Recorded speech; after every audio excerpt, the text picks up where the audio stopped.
اعوذ باللہ من الشیطان الرجیم بسم اللہ الرحمن الرحیم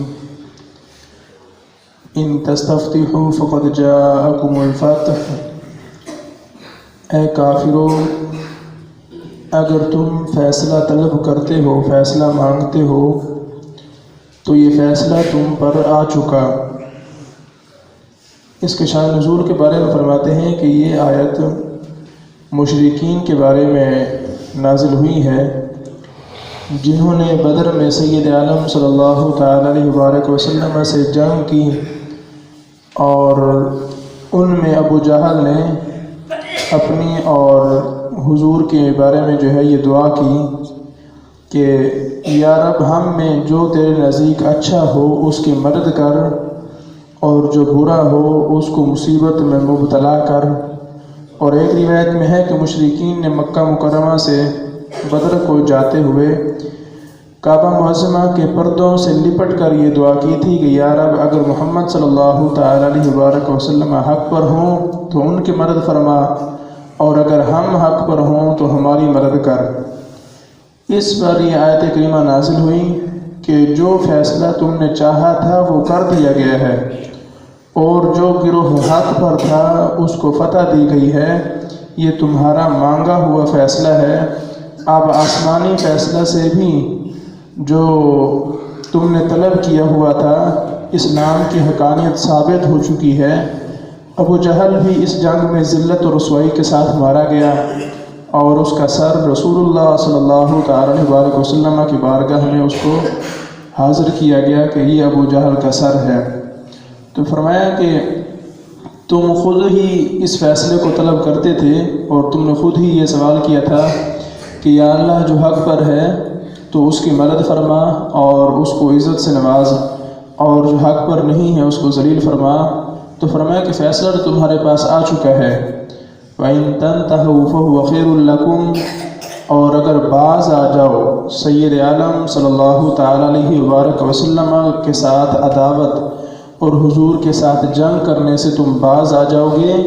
فَهُوَ خَيْرٌ لَكُمْ، تو تمہارا بھلا ہے، یہ تمہارے لیے بہتر ہے کہ حضور کے ساتھ دشمنی چھوڑو اور اسلام کے ساتھ دشمنی چھوڑو، یہ تمہارے لیے بہتر ہے۔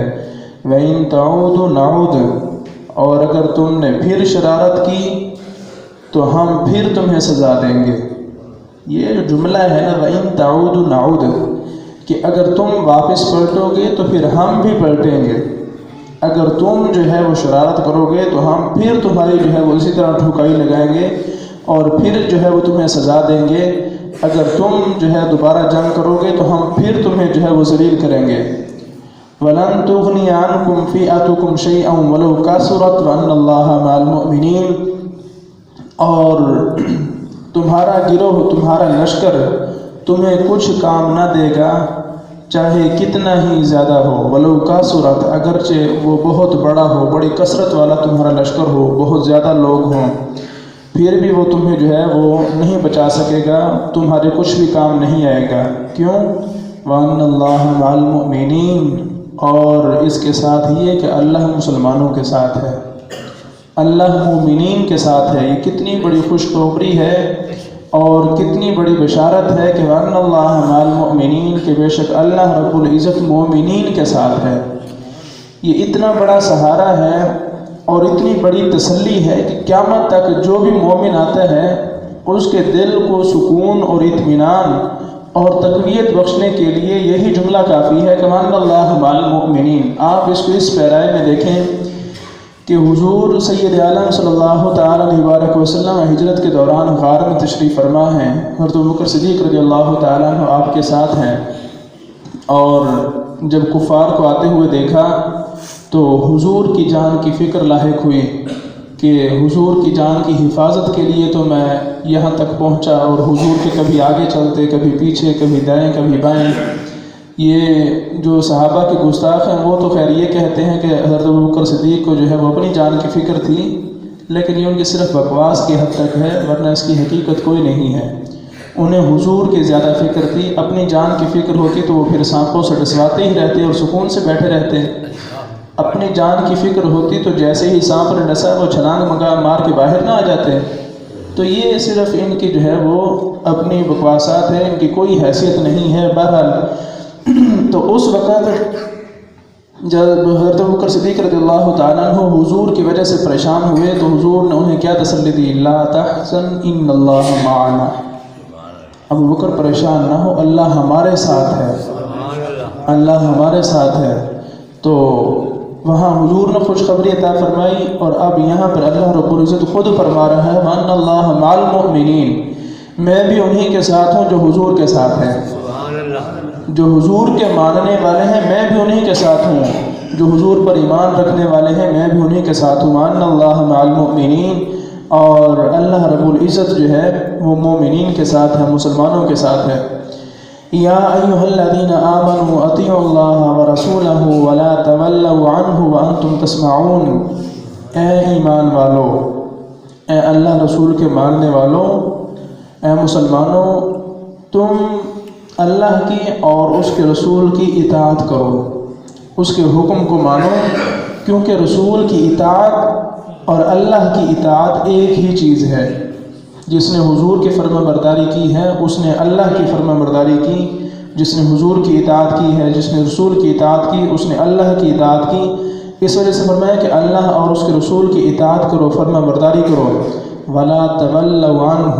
اور اس سے اعراض نہ کرنا، اس سے منہ نہ پھیرنا کہ وانتم تسمعون، حالانکہ تم تو سنتے ہو، تمہیں تو کانوں جیسی عظیم نعمت دی ہے اور تم سنتے بھی ہو، تو سنا کر جو ہے وہ اس سے پھر نہ جانا، یعنی کہ تمہارے سامنے حضور کی سنت پیش کی جائے، حدیث پیش کی جائے، قرآن کی آیت پیش کی جائے، تو سننے کے بعد پھر بھی اس پر عمل نہ کرنا، یہ منہ پھیرنا ہے کہ سن تو لیا ہے، اب سننے کے بعد جو ہے وہ کیا چیز لازم آتی ہے؟ عمل۔ پہلی چیز علم، علم کے فوراً بعد عمل، اور اگر علم ہے عمل نہیں ہے تو یہ اعراض ہے۔ تو اس وجہ سے علم، جب یہ بات کی جاتی ہے نا کہ علم ہو اور عمل نہ ہو، تو ہمارے امام کا یہ ذہن بن چکا ہے کہ یہ تو صرف علماء کے لیے ہے۔ علم سے مراد درس نظامی نہیں ہے، علم سے مراد چاہے آپ کو حضور کی ایک سنت کی خبر ملی ہے اور آپ جان گئے ہیں تو یہ بھی علم ہے، اب اس پر عمل کرنا یہ لازمی ہے، چاہے وہ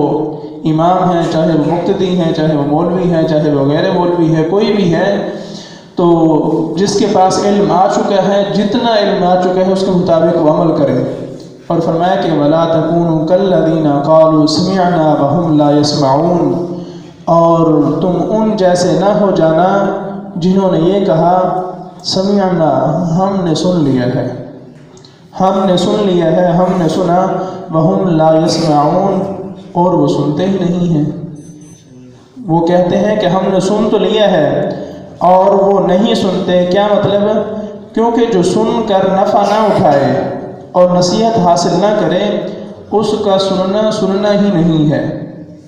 مقصد تو یہ ہے نا کہ علم پہنچانے کا مقصد، علم دینے کا مقصد تو یہ ہے کہ اس پر عمل کیا جائے، اور اگر علم بھی حاصل ہو چکا ہے پھر بھی اس کے مطابق عمل نہیں ہے تو پھر وہ سنا ہی نہیں ہے، وہ علم حاصل کیا ہی نہیں ہے، وہ علم ہی نہیں ہے۔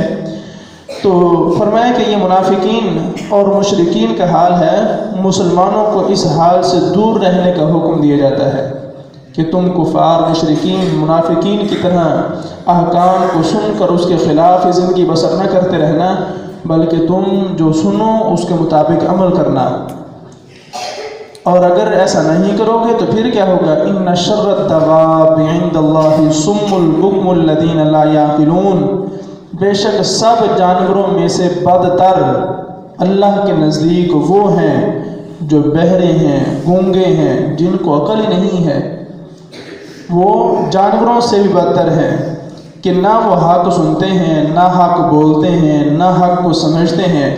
کان اور زبان اور عقل جو ہے اس سے فائدہ ہی نہیں اٹھاتے، جانوروں سے بھی بدتر ہیں، کیونکہ یہ دیدہ دانستہ جو ہے بہرے گونگے بنے ہوئے ہیں اور عقل سے دشمنی کرتے ہیں۔ اس کی شان نزول کے بارے میں فرماتے ہیں یہ آیت بنی عبد الدار بن قصی کے حق میں نازل ہوئی، جو کہتے تھے کہ جو کچھ محمد مصطفیٰ صلی اللہ تعالیٰ علیہ وسلم لائے ہم اس سے بہرے ہیں، ہم گونگے ہیں اس سے، ہم اس سے اندھے ہیں، یہ سب لوگ جنگ احد میں قتل کیے گئے، اور ان میں سے صرف 2 شخص جو ہے وہ ایمان لائے، مصعب بن عمیر اور ثعبت بن حرملہ۔ یہ 2 خوش نصیب لوگ جو ہے وہ ایمان لائے، اور باقی سارے کے سارے جو ہے وہ مارے گئے۔ تو فرمایا کہ تم ان لوگوں کی طرح نہ ہو جانا جو سنتے تو ہیں لیکن مانتے ہی نہیں ہیں، سننے کے باوجود بھی وہ عمل نہیں کرتے، حالانکہ ہم نے انہیں قوت سماعت دی ہے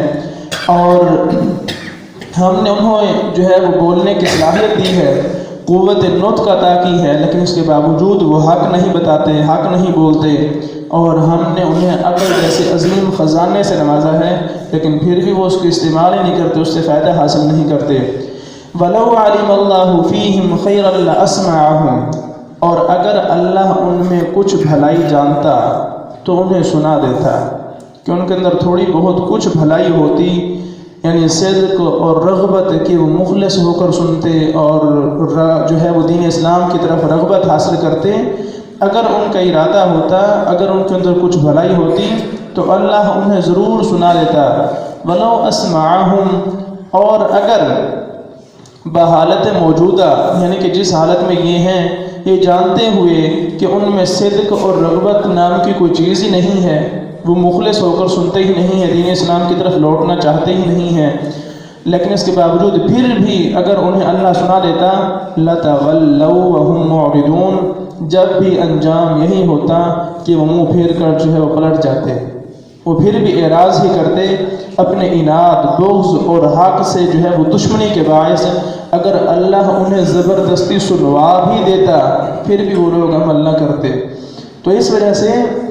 جو علم حاصل ہوا اس پر عمل کرنا ضروری ہے، اور عمل نہ کرنا، سن تو لینا لیکن عمل نہ کرنا، یہ منافقین، مشرکین، کفار کا طریقہ ہے۔